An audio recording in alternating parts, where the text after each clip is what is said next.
Maxi na bandeko nyonso bokolanda biso na kati ya sango ya Congo. Lelo toya encore pona kosolola matali actualité ya mboka Congo. Kasi kobosa na te tokolubela makambo ya Pero Luara o to ali kotasa na bato bo meseno boni ndeko Pero akei mosika. Na ebisaki na bino lobi oleki ete penza moko ya ba juriste ebisaki na ngai ete 120 infractions oyo yalaki bongo retenu na kati ya video ya 3 minutes ya Pero Luara. Bandeko babeyi ngai mingi butu ndeko Sylvain. Awa tokobana mbala moko na epai pependa mokapo to pe mikapo ya mikanda et ali kotasa so ba infraction oyo Pero Luara sali. L'infraction d'offense au chef de l'État est prévue par l'ordonnance loi numéro 300 du 16 décembre 1963 relative à la répression des offenses envers le chef de l'État. L'article 1er de cette loi ne définit pas l'offense et ne se limite qu'à formuler la peine applicable à cette incrimination. Ndeko Pero Luara au-delà cause la mopande sango azali membre de la partie politique qui est ensemble to loba. Pourquoi? Parce qu'il défend Moïse Katumbi matin, midi, soir. Ali kosuka kaka tena ko défendre Moïse Katumbi ali ko kenipe mosika na kofinga ka bato mosusu mingi ba autorité ya mboka Congo oyo yena ngai to ba Congo to bika to bi réalité na un chef d'état zo na sima moke Ndeko Luara banda ko sala be mission ba critique Longole nanza komba moko ya bakutana ensemble Ndeko Francis Kalombo arikada ka en pleine émission na chaîne na yemoko ya télévision. Lelo bato balobeli ete makambo belebe no Pero Luara afingi mokona mboka ali pyromane o soto kita ba définition et ali makambo akotanga te bosoto. Kotete mokonza mboka moto ya lukuta kokende mosika kotia misapi na couple ya mokonzi ya mboka pe na mama ya chef de l'État. Na lobaka likambo ya wa bandeko mi bandimaka ngai te Ndeko Sylvain. Ete bato bafinga ka mokonzi ya mboka, bato bafinga ka gouvernement ya mboka na ba femme na ba parents ya mokonzi ya mboka ne bato baliaka na ba ministre ba ina katangula matari yo zeko kamba mona mboka Sama Lukonde. Tant na lobaka yango bato mi ba mona ki ete non et ali likunya likundu nde salinga alors que na lobaka yango tala lobaka na mois de février à toi dans mois de mai makambo ya kafuka febimi. Na ko tuna bande kwa poto batini nga définition ya séculaire. Nani ba bengi séculaire ali nani? Po Ndeko Luara lobi ete mokona mboka ali entouré na ba séculaire ba uta poto ba yenda Kinshasa. Na ngina ibsa Ndeko Luara boye. Respect na ba diaspora pambate mosalo basala kalibanda pona koleisa Congo et ali makasi mingi. Ba fandi na poto et ali pona pambate et ali balbakete moto akole sengena bima kende koluka. Ndeti na ba fandi bakeye koluka na mboka mosusu ndenge pe bapa ya mosusu pe ba koluka na le Congo démocratique. Mais kofinga bango su ongolobe bango beli bango ba séculaire. Ba uti poto ba eko enjoy na misolo ya Congo mais ali mboka na bango Congo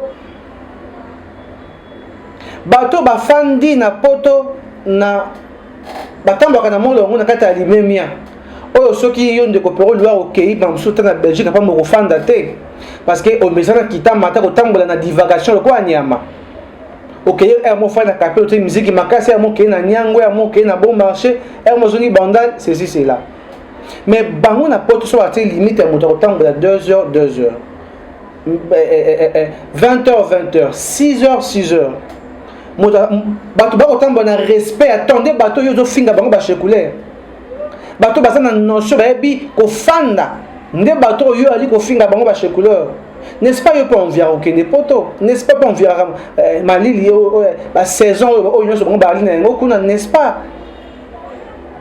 Mais kokende ko finga bango ba séculaire OK mosika kotanga le conseiller chef de l'État secrétaire particulier à mokonzi ya mboka mwana mboka Topeka Bungu un monsieur très effacé na yoka même pas mais OK ko simba ndeko Topeka Bungu finga séculaire bato ya kwiti ba ko lia misolo ya Congo mais ba ko sa musana bango autant que combo ya Fortuna Bisele les before. Mais n'est-ce pas de Fortuna Bisele la banda ou à époque il y a président honoraire? Est-ce qu'il y a quoi enjoy quand on entend la président Fachi quoi chaîne marque et sengeli o s'informa kamala mo pe yambo ya ko banda ko tia misapi na bato. OK mo sika ko tanga kombo ya pasteur Guy. Olobi pasteur Guy ali frère na yo. Aussi que nous avons fait notre lobby à Kiminzala. Bande kona yo o ba ko peso maboko na lokuto ko ba na réseaux sociaux ba keipe mosika ba sali tweet. Na otanga tweet ya ndeko Abakuk Faliala Kiza. Ses compatriotes a préféré de se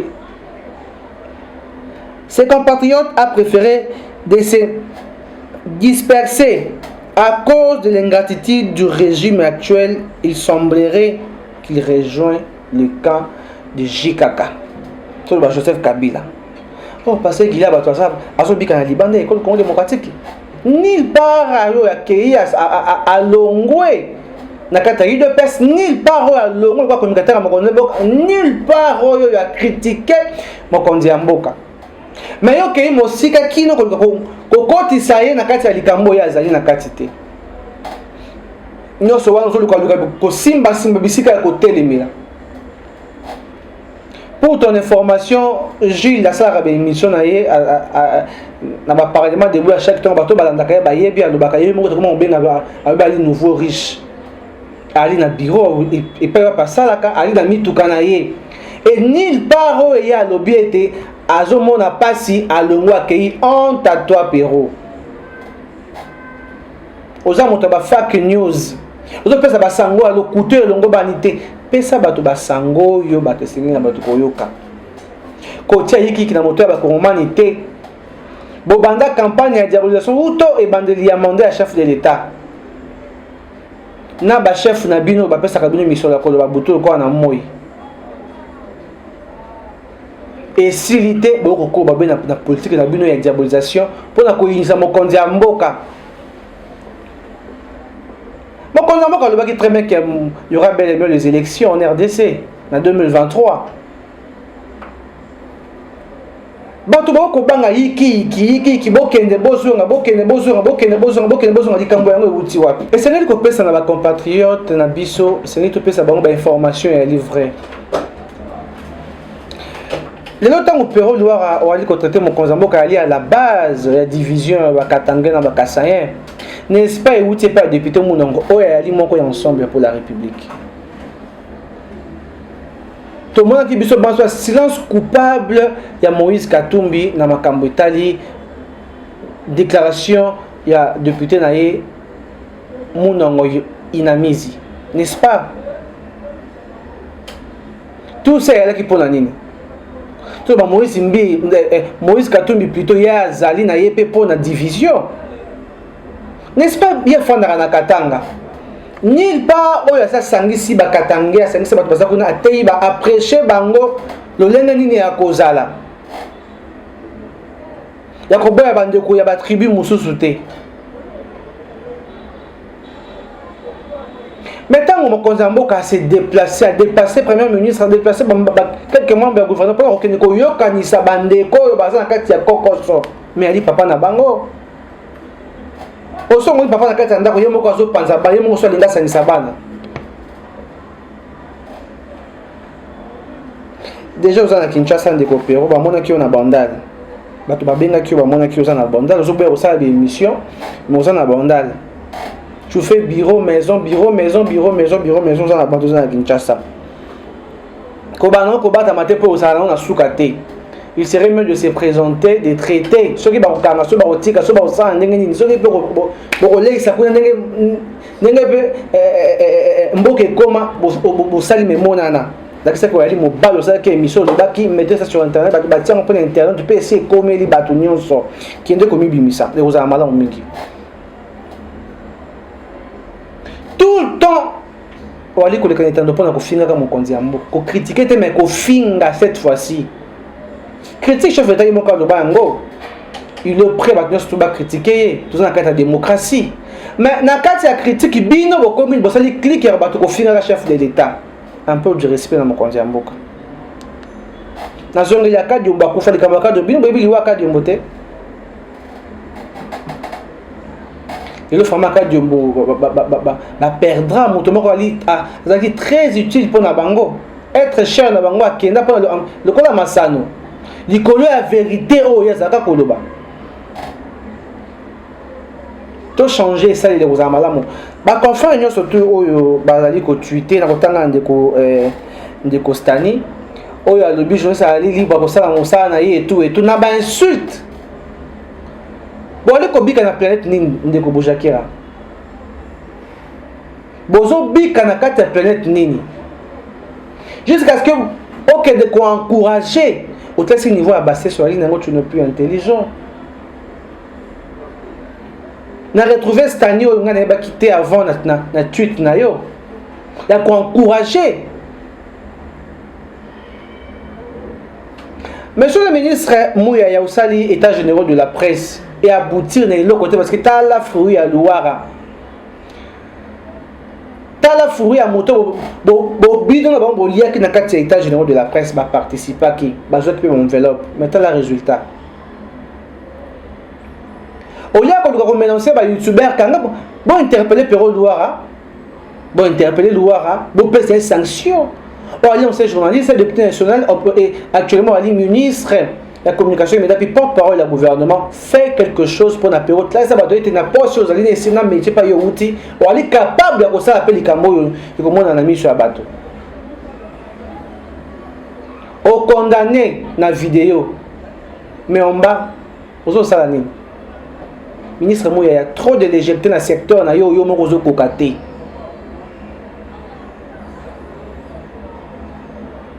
Il y a des porte-parole du gouvernement, il y a des cocatés. Le ministre de la communication, il y a des cocatés. Il y a ça là, et l'autre côté.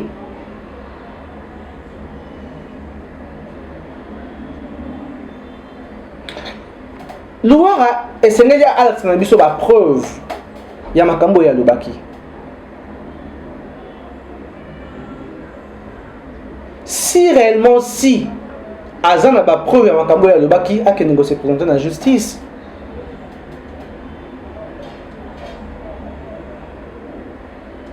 Il faut que la face du monde que nous avons vraiment mon bal, il y a cela qui négocier présenter. Au lieu de kangawe ba humilier yo, qui est se présenter yo moko. Tout le monde redoit mon Québec attend que la fundi 20 fois kendaka. Attends bien que bosso to sami na rojonga te au monde est quand même. Mais Piro, tu entends quoi? Tu es à Kinshasa. Mi bimisa.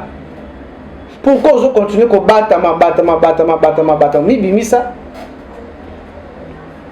Bande comment batinde libiso révélation quoi au Piro bon. On est allé et allé vie naie et allé vie privée naie bis to ko ta on a tombé na bassesse on a été ya koloba makambo l'écrit na ta famille divorce n'engagné un divorce a formé une union sur ça divorce non moi sinon je ça avec moi ndenge ozo pa na petite sœur na yo je ça avec moi na zui biloko so na bina bimisa wa et qu'on neutraliser et pas aux alliés mais vue éthique et déontologie journalistique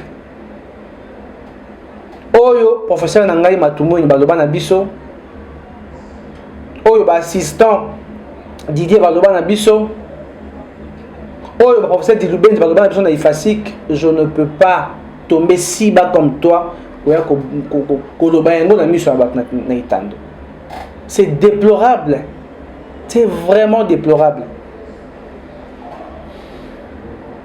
Quand tu as longi la lobby ba propos et apéro loire j'ai un bon un la ligne et c'est bon ba sanctionner ndenge moko kulutu. Tu as toujours été de bon côté depuis na yebayo.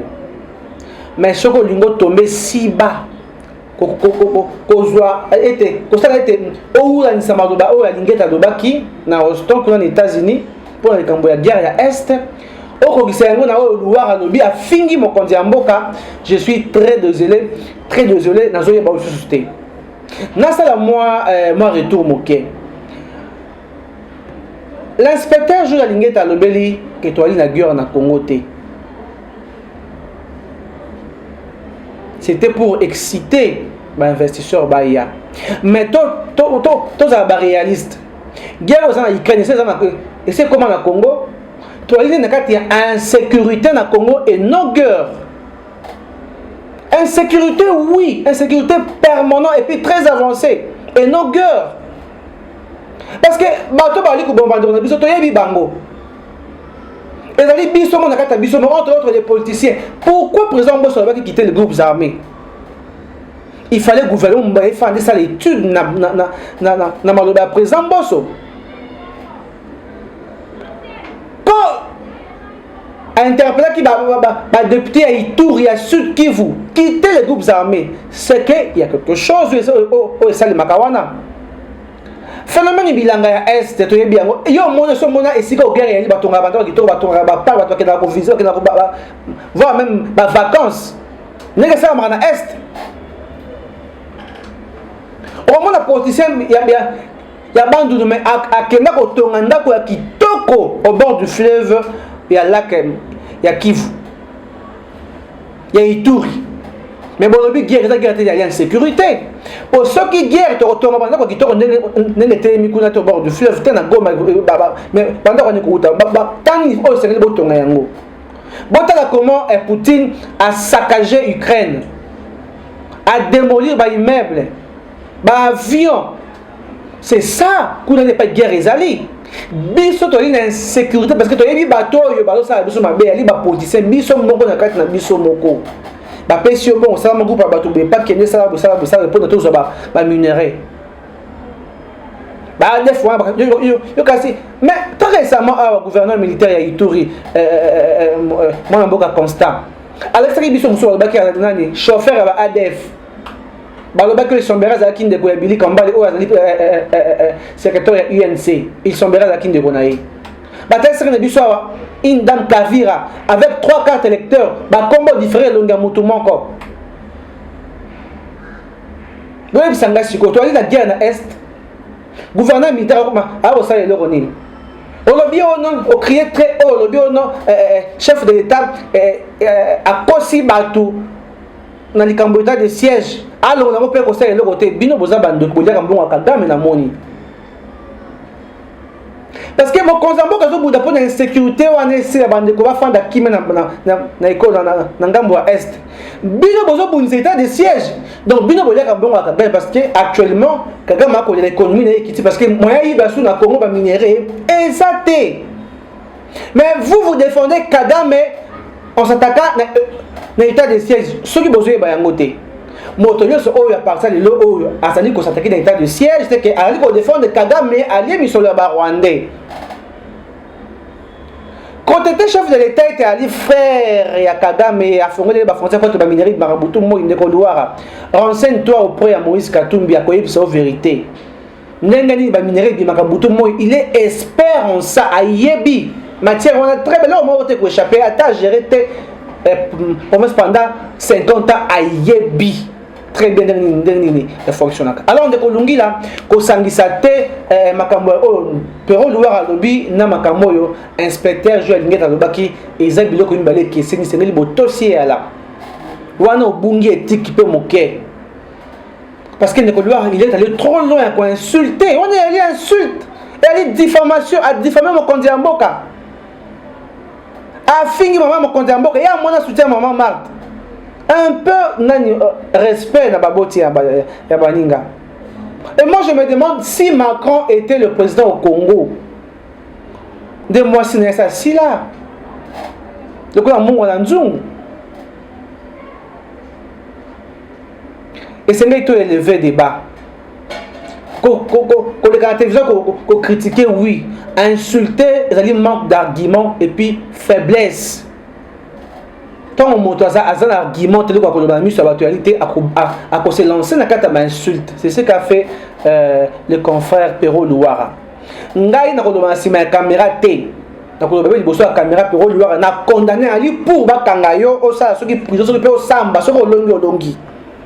Ceux qui longi batiki yo bravo ceux bakangi yo pe bravo. Pour commettre infraction. Ce qui va te parler comme moi, lors de la rentrée judiciaire du 3 novembre 2017, le procureur général de la République a exposé la mention de l'offense au chef de l'État. Il s'agit-il, précise, des faits, paroles, gestes, des menaces, les calomnies, les diffamations, les actes.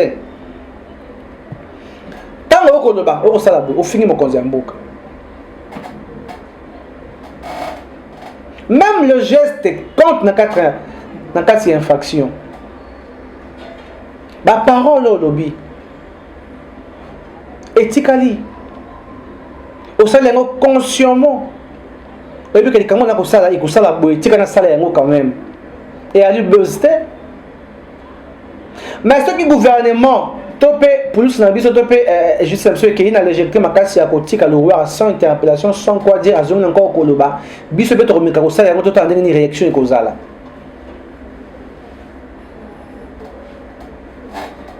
To komeka ko salaire to tande ni ba réaction yango ekozala. To meka moi moke penza ko salaire yango moke. Parce que ça n'est de trop et de trop. Respect moi bande ko diaspora ou batala kayo ou ba partager kayo ou ba komela ko ou ba tindela ko ba code dans western. Respect moke na bango. Et c'est ngali botos ezalaka.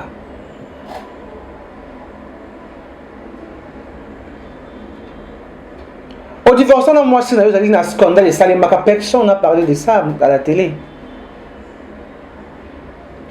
Mais quand on est chef de l'État, le coup la moto, il infidèle. Oh, ça une décision encore précoce. Louara, tu peux aller plus loin. Liboso, Makamarosa, les alliés belés. Non, non, qualité. Non, non, comme l'âge à tambe mwambaté. Non, non, comme l'âge, il y a un professeur mbatate. Non, non, comme l'âge, il y a un président mbosoté. Qui peut un jour nous servir mboka sina babilo comme modèle oyo et ko casser yo à venir ya lobby. To me quand même ko tia na politique so yo ko yibate. Parce que matière oyo resserre na politique ezate. Au monde bande ko nyoso ba sunga ko solidarité à corporation ba boy likambo yango ba telemeli yango olobi mabe ba fandi silence radio malgré beaucoup melaka ba champagne butu boko sekeska boko fana makitalu na ville place na mona ki bino lobi loleki mais bokoba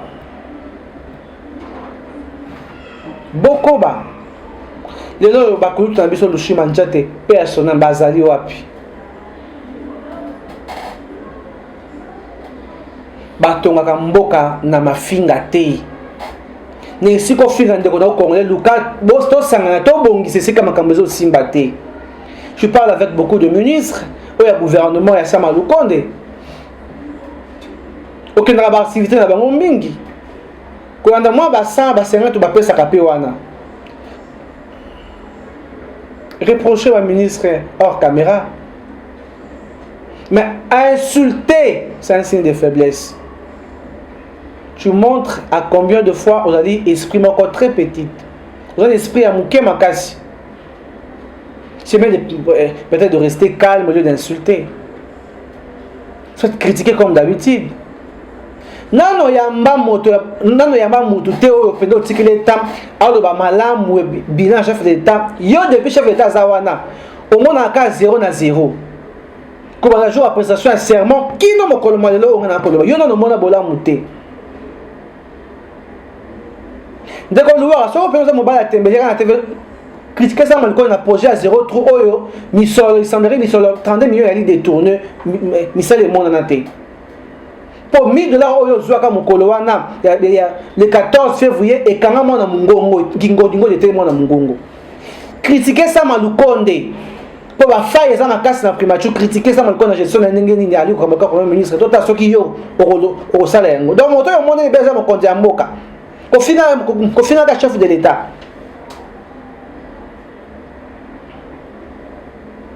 na kotika te koko ba ko interpeller de koluara ti akoyoka to ti akokende liboso ya instance judiciaire. Changer manière dont ça la changer, c'est pas bien. C'est pas bien, il faut changer. En tout cas, merci na bande connaissance sur le qui de partout. Tu vois que moi 25 minutes pour na restaurant na bino mokem. Côté ça na bino à combien plus forte que tous ali dessus na comportement et confrère Pero loira biso moko ba panza to bandi ko dénoncer ko boya likambo to livrer na justice. A qui de répondre na ba acte na ye. Likambo etali corporation te. Ministre moko qui la diplomatie te. Greffier moko bung sa dossier te. Merci to kuta mi komiali ko ya botika malam. Eshima, votre magazine qui bat au rythme de l'actualité. Une réponse à vos besoins en information, un éclairage dans divers domaines. Impartial, documenté, instructif. Eshima au cœur de l'info. Retrouvez la nouvelle édition. À la une, entretien exclusif de la ministre d'État, ministre de la Justice, Rose Mutombo Kiese. Depuis son arrivée à la tête du ministère de la Justice, Rose Mutombo Kiese s'attelle à remodeler le système judiciaire congolais, administrer une justice équitable à tous les citoyens, lutter contre la corruption et s'assurer d'une bonne administration judiciaire. Voilà les leitmotivs de ses actions. Dans cet entretien exclusif, Rose Mutombo évoque le bilan passé à la tête de ce méga ministère, hausse du salaire des magistrats, fin de l'impunité, amélioration des conditions carcérales, la garde des Sceaux s'exprime. Retrouvez l'intégralité du magazine Eshima dans les kiosques. Eshima Magazine, un nouveau standard d'information.